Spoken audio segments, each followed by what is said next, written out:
To say that I was excited for Call of Cthulhu would be a bit of an understatement. I've been following the development of this game with eager anticipation for quite some time, ever since I first discovered the game back in 2016 in fact. This is partially because I'm a huge fan of H.P. Lovecraft's work and the Cthulhu mythos in general, but also because, for all intents and purposes, Call of Cthulhu, the video game, not the short story, was actually being advertised to be the official video game adaptation of the pen and paper game of the same name. That's why Call of Cthulhu was being advertised as Call of Cthulhu, the official video game, and why Chaosium's logo appeared all over the game's promotional materials. It's official because it uses properties and concepts that are licensed from the game that Sandy Peterson developed, rather than the story that Lovecraft wrote. As such, I had a lot of questions about the final product. For instance, would this finally be the horror role-playing game that I've wanted to play since forever? Because, seriously, why is it with a sheer abundance of RPGs out there, virtually none of them use any sort of horror setting? Number 2, how would the tabletop mechanics translate when adapted into a video game, especially because it's an official tie-in? Number 3, how would Call of Cthulhu handle combat? This is a genuine concern for me because the last thing I wanted to see was Call of Cthulhu go down the same route that Call of Cthulhu Dark Corners of the Earth did. That is to say, devolve into a shooting gallery. And finally, the most important question, for me at least, was do the developers understand how to effectively implement the Cthulhu mythos into a video game in order to create an experience that was actually Lovecraftian, and not just say it was because it's trying to use a familiar trope? I know it sounds a bit silly to wonder if a game based on a Lovecraft property is actually Lovecraftian, more so because it's based on a tabletop game that truly encapsulates what it means to experience cosmic horror in an interactive medium. But in my view, the mythos is a really tricky thing to get right, especially in a video game. Maybe I'm just very picky with how the Cthulhu mythos is presented, or maybe I'm just too much of a Cthulhu fanboy, but I tend to scrutinize media that refers to itself as Lovecraftian, because more often than not, the only thing that makes them Lovecraftian is that they've included a big scary alien monster, or that they nominally include some sort of sanity mechanic because they feel obligated to do so. If you've watched my review of Dark Corners of the Earth, you'll see that while I really criticized the game for being too much of a shooter, I still thought that the game truly managed to capture those motifs that one would properly expect from work based on Lovecraft or Derleth or the like. I mean, it really helps that it was basically a video game adaptation of a Call of Cthulhu tabletop module, but it nevertheless succeeded in evoking those themes of cosmic horror that so many other games fail at doing. The long story short is that putting monsters and sanity effects into your game, or movie, or book, or whatever, isn't enough to make something truly Lovecraftian. The fact that these creatures are above human capacity to comprehend, and any attempt at doing so leaves the feeble human mind at risk of totally snapping under the sheer weight of the cosmic truths that contradict our scope of understanding the nature of the universe, that needs to be emphasized and put front and center of the narrative. That's what makes something Lovecraftian. That's why humanity goes mad in the wake of the Great Old Ones, and that's exactly why any sort of attempt to resist them is such a trial against insurmountable odds. So with all that being said, I'm very happy to say that, for the most part, Call of Cthulhu has done very well to assuage most of my concerns about the sort of video game that it would be. Playing it has been actually a bit of a treat as a Cthulhu fan, because not only does it effectively utilize its source material and deliver a pretty good Lovecraftian story, but it does so using game mechanics that truly complement the sort of experience that you would expect from Lovecraft. It's a good marriage of systems, but it's also ultimately one that gets led astray by trying to do too many things at once without a scope that's suitable enough to contain it all, and it leaves the overall package being a bit tied down by its own desire to try and be more than the sum of its parts. As a result, you get a slow and deliberate game that's mild on scares but rich in atmosphere. It's not the horror RPG I was hoping I would get, and I take a great many issues with the game's pacing and some of its RPG elements, but it's nonetheless one of the better examples of how to implement Lovecraftian themes into a video game correctly. Call of Cthulhu was developed by Cyanide Studio and published by Focus Home Interactive. Aside from their extensive list of cycling management simulation games, Cyanide is perhaps best known for developing the Blood Bowl games as well as Styx Master of Shadows. The first thing that I noticed about Call of Cthulhu is that when it comes to the game's overall art direction and presentation, the game is top-notch. The game excels at creating a gloomy, dark, and foreboding setting, with good use of fog and washed-out, desaturated colors to enhance that sense of dreariness. Cyanide put all their cards on the table here, as Call of Cthulhu is a game that's drenched in moody set pieces and haunting areas that consistently evoke a feeling of dread as you progress through its campaign. From decrepit mansions to dark, forgotten tunnels, an enigmatic whaling village that houses more than meets the eye, and an asylum that, while very stereotypical considering that this is a game based in the Cthulhu universe, nevertheless manages to stir up feelings of unease and tension. Call of Cthulhu's various settings carry with them just the right sense of perplexity and apprehension to make them the perfect backdrop to a game of cosmic horror. Moreover, their overall consistency really helps maintain a sense of immersion that can either make or break a narrative-heavy game. And make no mistake about it, Call of Cthulhu is a narrative-heavy game. You play as Edward Pierce, an American World War I veteran turned burned-out private detective. After meeting with a client who asks him to find his daughter, the game truly begins, and Pierce begins to follow the trail of the missing woman to a sleepy Massachusetts whaling village called Blackwater. It's a bit of a cliched setup, but it does well enough to set up the direction of the game's plot. The game wants to offer a healthy dose of mystery solving and investigation into the occult, and the best way to do that is with a private investigator who happens to be battling his own demons. As a result of this, the game has a distinctly eldritch setup, and it's reflected beautifully in the game's environments and art direction. As good as those environments are if you look at the big picture, however, they do tend to fall apart if you begin to examine them under a microscope. The game has a lot of muddy textures, and they lack many of the finer details that you'd expect from a modern game made with the Unreal Engine. Not to mention that there were a few instances where I had some major texture pop-in when I loaded my save from the main menu. What happened? Take that weapon, you'll need it. Sarah Hawkins, she... Ah! What? Tell me! My head! You're coming into my head! Bradley, damn it, pull yourself together! They got me! It's unfortunate that this is the case since, as I said before, the game's overall atmosphere is excellent, and I can only imagine how much better it would be if the game managed to really up the ante when it came to graphical presentation. On that same note, I found that many of the character animations were stiff, and there was more than one occasion where I didn't quite think that the way they moved matched up to their spoken dialogue. Mrs. Donovan? I'm busy. Elizabeth, isn't it? Yes, ma'am. But it's about the water. What now?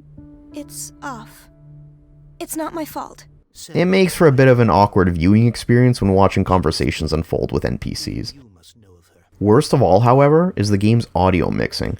It is, quite frankly, terrible, and the transition between in-game audio and the audio used in pre-rendered cutscenes was an incredibly jarring affair, with the latter being much quieter and sounding as if it was much lower quality than the former. Turn around. Slowly. Talk, filthy thief! Oh, I swear I'll shoot! Not that I'm particularly a fan of the switch to third-person cutscenes when I'm playing a first-person game anyway, mostly because I find it dissipates any sense of horror due to the fact that I know my game won't end while I'm watching the cutscene, but the constant switch between the two really began to grate me after a while. That, along with the aforementioned graphical issues, makes the overall audio-visual experience a bit of a mixed bag. The game certainly has the artistic scope of what I was hoping for, and I think the overall art direction is great, but the game falls a few pegs short in its execution. As far as gameplay is concerned, it's disappointing to see that this isn't quite the RPG I had wanted to see, and in fact, I feel that the inclusion of those RPG elements that are present actually hurt the game's presentation overall. I found that as I played, there were too many times that the RPG elements were at odds with the deliberate pacing that the game tries to set up and the sort of interactions it demands out of its player. While I appreciate the attempt to make it resemble its source material, I just feel that Call of Cthulhu's attempt to do so actually detracts from the sort of game it wants to be. I've heard the game described as a walking simulator, and while I reject this notion entirely, seriously, play Canarium if you want a real Lovecraftian walking simulator, and a good one at that. There's a certain truth to the fact that the developers clearly wanted to create an experience that was much more toned down in terms of complexity, and much more forgiving to players in terms of difficulty. But for a game that relies so heavily on clue gathering and exploration, making it a slow and deliberate experience with a lot of quiet time and puzzle solving makes it more engaging. In addition to a number of environmental puzzles that are solved by item hunting and interacting with objects while possessing other objects, the game also has a heavy dose of skill checks peppered in throughout the campaign. These skill checks are probably the most interesting aspect of how the game unfolds, as failing skill checks doesn't necessarily have a negative effect on the game's progression. That skill check system is actually the main reason as to why Call of Cthulhu is dubbed the official video game, as it's ripped directly out of the tabletop game with very few changes to it. Each skill is ranked out of a percentage. The more skilled you are in an area, the higher of a percentage you have with that skill. And so when you make a skill check, you aim to roll a number that is lower than the percentage of the skill you're currently rolling in. So let's say you're trying to pick a lock and you have a 40% in that associated skill. You need to roll less than 40% on your dice in order to open that locked door. Any higher than that, and you fail. And the way it works in-game is identical to its tabletop cousin. Well, there's far fewer skills to choose from, and it's overall a much more simplified system, but functionally it works pretty much the same way. Over the course of the game, you're given skill points to increase these skills to your liking, but you won't be able to finish the game with more than 2 or 3 of them at 100%. And unless you specialize really early on, those late game 100% won't be doing you much good at all, as the opportunities to use these skills becomes less and less the further along you progress. These skill checks are the real meat of the gameplay. Early on, you'll have lots of opportunities to use pretty much all of them in one form or another, and while some of them certainly feel more situational than others, I don't think I'd readily classify any one of them as useless. Even the spot hidden skill, which on the surface sounds like it's a waste of skill points because it lets you see clues that you can otherwise find by exploring the world, actually unlocks a second tier of clues that can only be detected if you have enough points invested into the skill. Aside from using your skills to open locked doors, discover hidden clues, decipher occult texts, and force open stuck levers and doors, you can also use your skills as special dialogue options while conversing with NPCs. And actually, I was impressed by the fact that multiple different skills led to different options, rather than having one blanket social skill that determined how persuasive you were. It allows for a greater variety of playstyles and deeper character expression, because then you're not forced to take on social skills if you don't want to take those social skills. Another thing that I really enjoyed about this system was that it was rarely obvious if you had failed a skill check. In fact, it wasn't until my second playthrough of the game that I discovered that a subtle audio tone accompanies a passed check. It looks like a kind of deep coma. What could this ritual have done to them? Prior to that, I was only guessing whether or not a check passed based on what information was given to me after the roll. And that's because Call of Cthulhu has a very good system in place that still gives you information regardless of the result of your check. The difference is the amount of information that you're given. Take for instance this interaction with an occult object on my first playthrough. It seems to have been used recently. Probably some sort of ritual. Now, compare that to this interaction with that same object on my second playthrough, but with a much higher occult score. A pre-Columbian tribal dagger. Probably destined for scarification rituals. Functionally, this doesn't mean much for the game's progression or plot resolution. But I really like how there's deeper insights into the game's mysteries that can be found that rewards players for focusing on different areas of their abilities. This sort of thing applies to things like locked doors and the like too, except that instead of not knowing if you failed a skill check, the game always offers different means of completing your objectives that may cater better to your build, or another means of progressing that usually involves a puzzle in case you lack the skills required entirely. It's a good balancing act that really does a good job of making you feel like you have some agency over the game. Some agency. And mostly in the beginning third of the game, if we're going to be honest. But I'll get to that later. One area of the skills that are totally neglected are combat skills, though. And that's because the game really doesn't have any combat to speak of, save for an on-rail shooting section at the end of the game where you auto-aim onto your targets. Personally, I think this was the single best approach to take when designing the game as a Lovecraftian experience. Being helpless at the hands of an alien entity really drives home the idea of human frailty, and it does well to ramp up the tension. Now, that's not to say I only want experiences that are Lovecraftian and that lack combat, because I think you can do them effectively together, but in the way that Call of Cthulhu presented its story, and the sort of entities that you're facing in this game, not having combat really made the plot work much better than if you did have combat, in my personal opinion. However, despite the fact that Call of Cthulhu offers a skill check system and dialogue options, and a skill check system and dialogue options that actually aren't poorly implemented, I feel that ultimately it doesn't tick off enough boxes to be considered a heavy role-playing experience. While I don't take much issue with the fact that you're confined to playing a pre-established character with a predetermined backstory, personality, abilities, and traits, I think the game would have benefited from being a little more open-ended. As it is, the story follows too much of a linear path, and it doesn't offer any real diversion from it, despite setting itself up to be a game in which your choices matter. As a result, story scenarios go nowhere, loose ends aren't tied up, and the game noticeably leaves holes in its writing that are never filled. There are a lot of instances where the developers assume that certain plot events have occurred prior to things like character meetings and the like, precisely because they don't anticipate things being done in the game outside of a certain order of events. When you do step out of that boundary, the alternate dialogue lines don't do much of anything to demonstrate a change in the game's world, and a lot of the character decisions don't amount to anything either.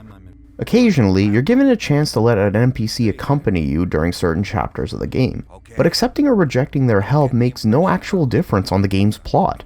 When I struck a deal with a gangster, the game informed me that I would owe her a favor, but that never came up again during the rest of the game. Likewise, the bookstore owner with a penchant for the occult makes no appearance whatsoever at the hospital, whether or not you let him accompany you. And the police officer will follow you to the mansion regardless if you tell him to stay put or not. It's as if the game's already decided where characters should go and what they should be doing, but then they added dialogue options in the last minute to appease the RPG crowd because they remembered that they were working with a tabletop game license. Honestly, that entire aspect might as well have been excluded from the game since it adds absolutely nothing to the grand scheme of things.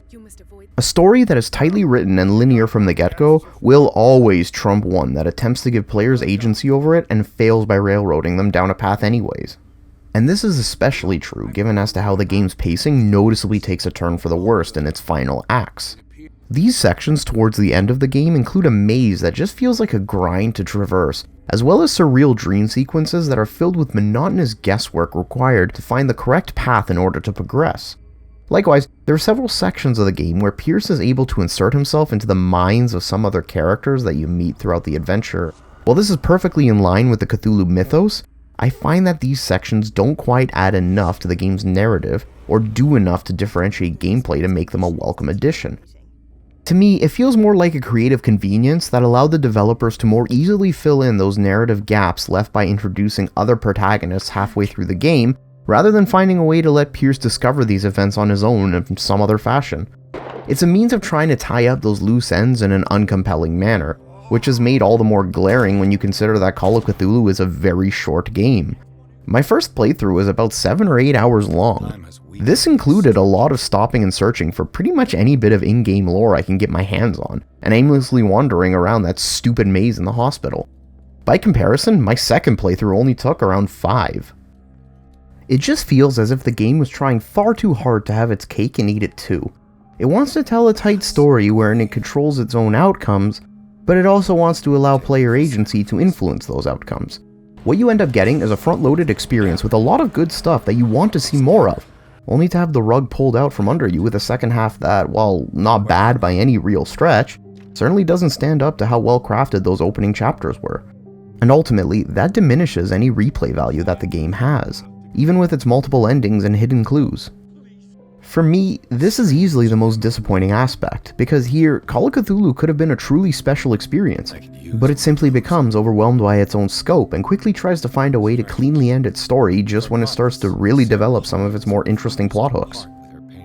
Another aspect of the game that needs to be talked about is how Cyanide approached and implemented sanity into the game, as, let's be realistic here, what is a Cthulhu Mythos game without some measure of lost sanity? How it works in Call of Cthulhu is predictable, but it gets the job done. The sanity mechanic comes into effect whenever you witness certain events that distort your sense of reality, or just see a horrific scene in general. These scenes are marked on one of the available status screens that chronicles precisely what your current sanity level is, as well as the events that you have witnessed up until that point. Much like the items that are scattered around the game, and serve mostly to expand the game's background to the astute explorer, many of these sanity-affecting events can be missed, and are actually fairly difficult to see in a single playthrough. These sanity effects also have some sway over which of the game's 4 endings you'll have available, as I believe one of them requires you to have at least some of your sanity intact in order to access it. Aside from that one facet, however, sanity doesn't really do much else throughout the game. Instead, the battle to retain your own sanity is actually most visible when Pierce begins to have panic attacks from being in an enclosed space for too long, or when he directly looks at one of the otherworldly horrors that are found in the game. However, I will say that I do enjoy that as your sanity slips away, you actually do get dialogue options that are entirely written in relay and glyphs. It's a nice touch to show that your character is slowly going mad, since you can only select those dialogue options with the correct sanity requirement. But overall, I'd say that the way the game handles sanity is done so in a decent, if uninspired system. It's functional, but it's also not particularly memorable, and it doesn't really push the envelope in any way whatsoever either. It just seems to me that, much like the decision to exert some level of influence on the game's NPCs, the sanity mechanic was put into the game to fulfill an obligation and was left as an afterthought without really being capitalized on. And that's the biggest shame because, again, like the rest of the game, they had an opportunity to do something really awesome with it, and they just didn't. All in all, Call of Cthulhu is a very brief experience that didn't need to be as compressed as much as it was. The first half felt great to play, and the developers certainly fleshed out that portion of the game a lot more, with a lot more open-ended segments, more interesting plot developments, and a deeper sense of exploration and freedom. Had the latter half carried out that through, and included more content that let you piece together the game's plot, rather than rushing towards a somewhat predetermined conclusion, in other words, embrace a deeper sense of choice and consequence, the game would have been much better for it. Instead, it straddles the line between RPG and adventure game, and because it really doesn't have any strong systems in place for either of them, and because it really doesn't commit to either of them, it disappoints on both fronts. The tone, the atmosphere, and the game's themes are all very well captured and realized, and the game was enjoyable to play through. I liked the direction of the story for the most part, and I loved uncovering the myriad of clues hidden throughout the game and reading up on the lost bits of lore that made the game's backdrop. Unfortunately, as it stands, there just isn't enough there to really give this one a glowing recommendation. Replay value is minimal, even with the multiple endings, so while I think that Call of Cthulhu is a fine title and it's worth at least a playthrough, I'd say to hold off on this one until the price drops a little bit before diving in. That's correct. I'll see you in my dreams.